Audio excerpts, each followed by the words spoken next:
I'm going to talk today about saving more, but not today. Tomorrow. I'm going to talk about Save More Tomorrow. It's a program that Richard Taylor from the University of Chicago and I devised maybe 15 years ago. The program, in a sense, is an example of behavioral finance on steroids, how we could really use behavioral finance. Now, you might ask, what is behavioral finance? So let's think about how we manage our money. Let's start with mortgages. That's kind of a recent topic, at least in the US. A lot of people buy the biggest house they can afford, and actually slightly bigger than that. And then they foreclose. And then they blame the banks for being the bad guys who gave them the mortgages. Let's also think about how we manage risks. For example, investing in the stock market. 2 years ago, 3 years ago, about 4 years ago, markets did well. We were risk takers, of course, right? Then markets start sneeze and we're like, wow. These losses, they feel emotionally, they feel very different from what we actually thought about it when markets were going up. So we're probably not doing a great job when it comes to risk taking. How many of you have iPhones? Anyone? Wonderful. I would bet many more of you insure your iPhone. You're implicitly buying insurance by having an extended warranty. What if you lose your iPhone? What if you this? How many of you have kids? Anyone? Keep your hands up if you have sufficient life insurance. I see a lot of hands coming down. I would predict, if you're a representative sample, that many more of you insure your iPhones than your lives, even when you have kids. We're not doing that well when it comes to insurance. The average American household spends $1,000 a year on lotteries. And I know it sounds crazy. How many of you spend $1,000 a year on lotteries? No one. So that tells us that the people not in this room are spending more than $1,000 to get the average to $1,000. Low-income people spend a lot more than $1,000 on lotteries. So where does it take us? We're not doing a great job managing money. Behavioral finance is really a combination of psychology and economics, trying to understand the money mistakes people make.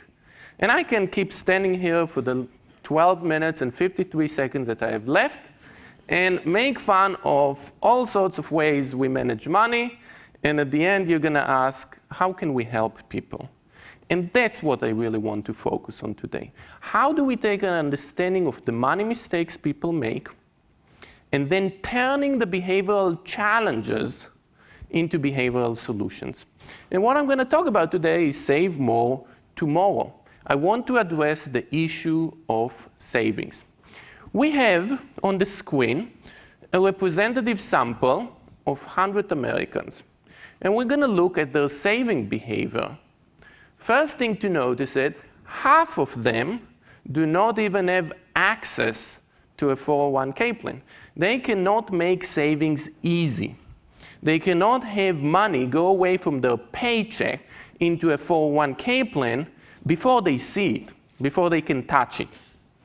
What about the remaining half of the people? Some of them elect not to save.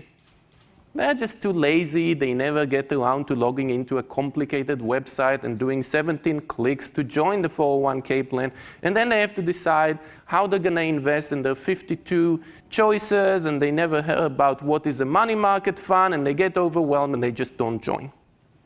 How many people end up saving through a 401k plan? 1/3 of Americans. 2/3 are not saving now. Are they saving enough? Take out those who say they save too little. 1 out of 10 are saving enough. 9 out of 10 either cannot save through their 401k plan, decide not to save or don't decide, or save too little. Do we think we have a problem of people saving too much Let's look at that.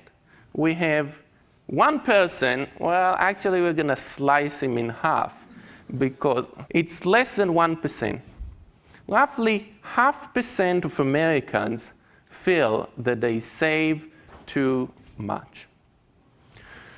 What are we going to do about it? That's what I really want to focus on. We have to understand why people are not saving, and then we can hopefully flip the behavioral challenges into behavioral solutions and then see how powerful it might be. So let me divert for a second as we're going to identify the problems, the challenges, the behavioral challenges that prevent people from saving. I'm going to divert and talk about bananas and chocolates. Suppose we had another wonderful TED event next week, and during the break there would be a snack and you could choose bananas or chocolates. How many of you think you would like to have bananas during this hypothetical TED event next week? Who would go for bananas? Wonderful. I predict scientifically 74% of you will go for bananas. Well, that's at least what one wonderful study predicted.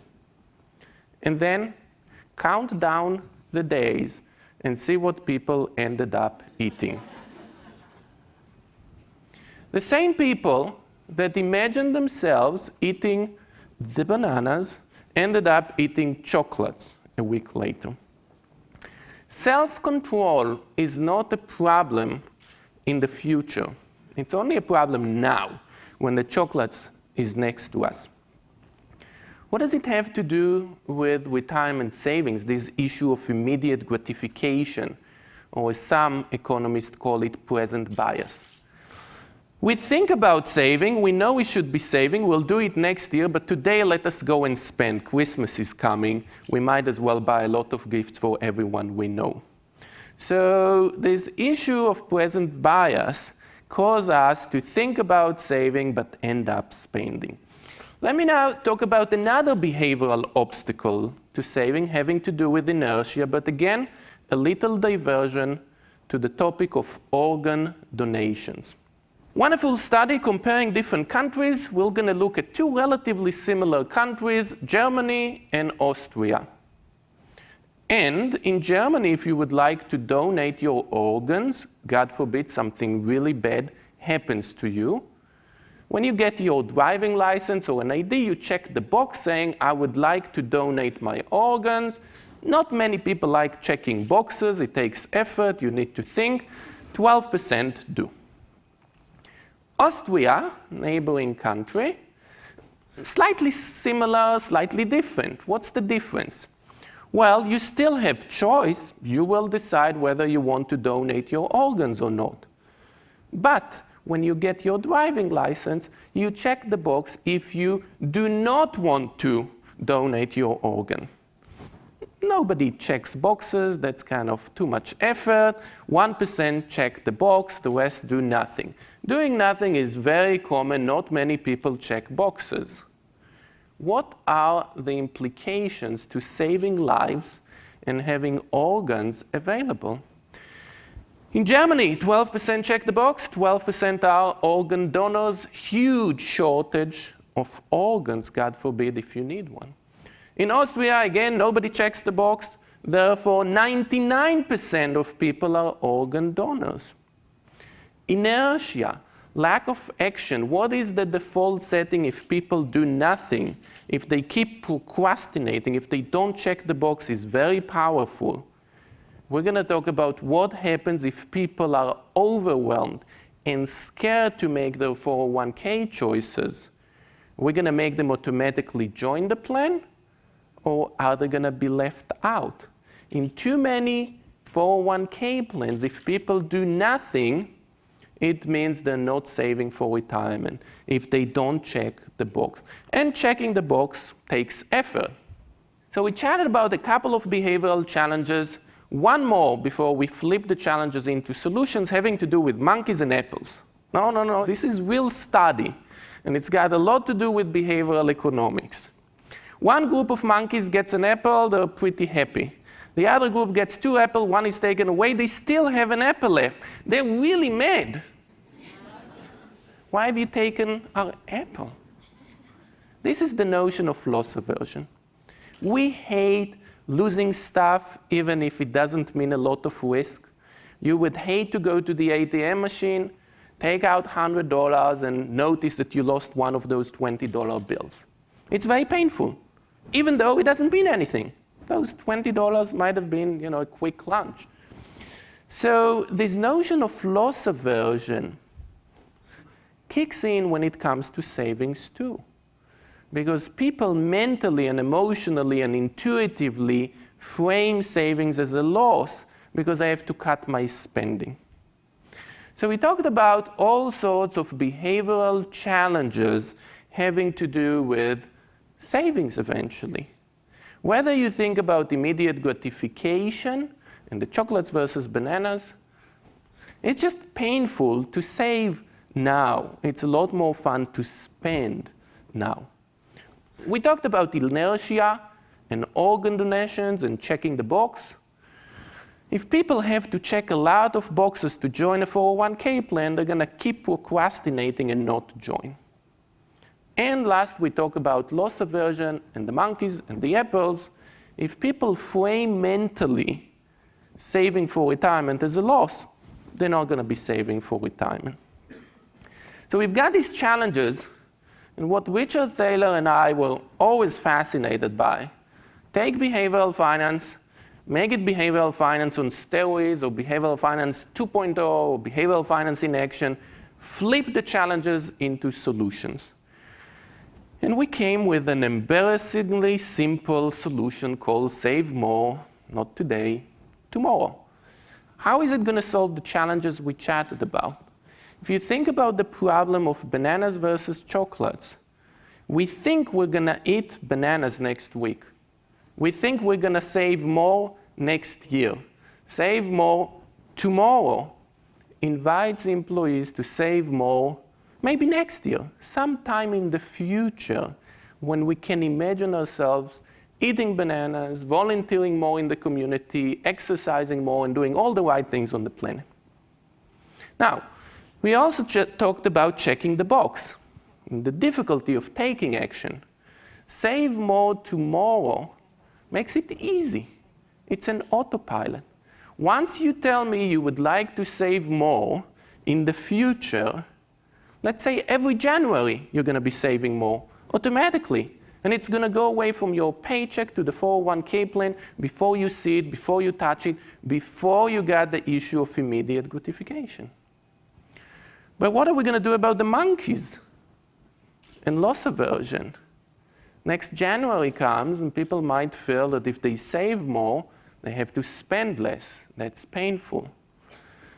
Well, maybe it shouldn't be just January. Maybe we should make people save more when they make more money. That way, when they make more money, when they get a pay raise, they don't have to cut their spendings. They take a little bit of the increase in their paycheck home and spend more, take a little bit of the increase and put it in the 401k plan. So that is the program. Embarrassingly simple, but as we're going to see, extremely powerful. We first implemented it, Richard Thaler and I, back in 1998. Mid-sized company in the Midwest, blue-collar employees struggling to pay their bills, repeatedly told us they cannot save more right away. Save more today is not an option. We invited them to save 3 percentage points more every time they get a pay raise. And here are the results. We're seeing here a 3.5-year period, 4 pay raises. People who were struggling to save were saving 3% of their paycheck. 3.5 years later, saving almost 4 times as much, almost 14%. And there are shoes and bicycles and things on this chart because I don't want to just throw numbers in a vacuum. I want really to think about the fact that saving 4 times more is a huge difference in terms of the lifestyle that people will be able to afford. It's real. It's not just numbers on a piece of paper. Whereas with saving 3%, people might have to add nice sneakers so they could walk, because they won't be able to afford anything else. When they save 14%, they might be able to maybe have nice dress shoes to walk to their car, to drive. This is real difference. By now, about 60% of the large companies actually have programs like this in place. It's been part of the Pension Protection Act, and needless to say that Thaler and I have been blessed to be part of this program and make a difference. Let me wrap with two key messages. One is behavioral finance is extremely powerful. This is just one example. Message two is there's still a lot to do. This is really the tip of the iceberg. If you think about people and mortgages and buying houses and then not being able to pay for it, we need to think about that. If you're thinking about people taking too much risk and not understanding how much risk they're taking or taking too little risk, we need to think about that. If you think about people spending $1,000 a year on lottery tickets, we need to think about that. The average, actually, the record is in Singapore. Average household spends $4,000 a year on lottery tickets. We've got a lot to do, a lot to solve.